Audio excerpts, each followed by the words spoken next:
माली मुश्किलात का शिकार खैबर पख्तूनख्वा हुकूमत ने तरक्याती बजट पर 20% कट लगाया जाएगा। ज़राए के मुताबिक खैबर पख्तूनख्वा का तरक्याती बजट 418 अरब रुपए से ज़ायद है। कटौती से मुतादिद तरक्याती मनसूबे भी रुक सकते हैं। मज़ीद मालूमात हासिल करते हैं ब्यूरो चीफ पेशावर आबिद हमीद हमारे साथ मौजूद हैं। आबिद, कौन कौन से ऐसे प्रोजेक्ट्स हैं जो कि रुक सकते हैं?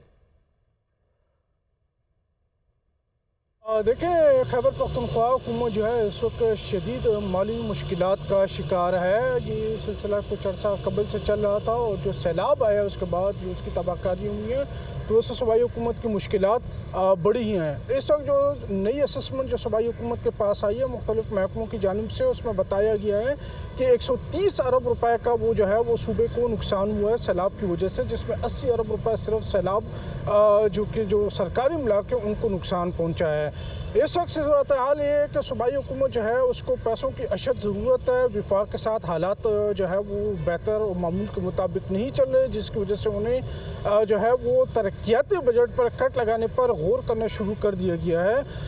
इस हवाले से महकमा मनसूबाबंदी ने जो है वो अपनी तजावीज़ दी हैं, जिन्होंने कहा है कि बजट पर जो 418 अरब रुपए तरक्याती बजट है उसके पर मुकम्मल कट लगाया जाए या उसको मुंजमद किया जाए। लेकिन सूबाई हुकूमत इन तजावीज़ को रद्द कर दिया है और फिल वक्त 20% जो है वो कट लगाने का फैसला किया गया है। सूबाई हुकूमत की कोशिश है कि कट सिर्फ उन मनसूबों पर लगाया जाए जिससे अवामी और फलाही मनसूबे मुतासर ना हों।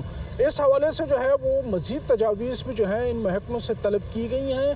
दोबारा से जो असेसमेंट है उसका भी कहा गया है। मज़ीद तजावीज़ तलब की गई हैं। आबिद हमीद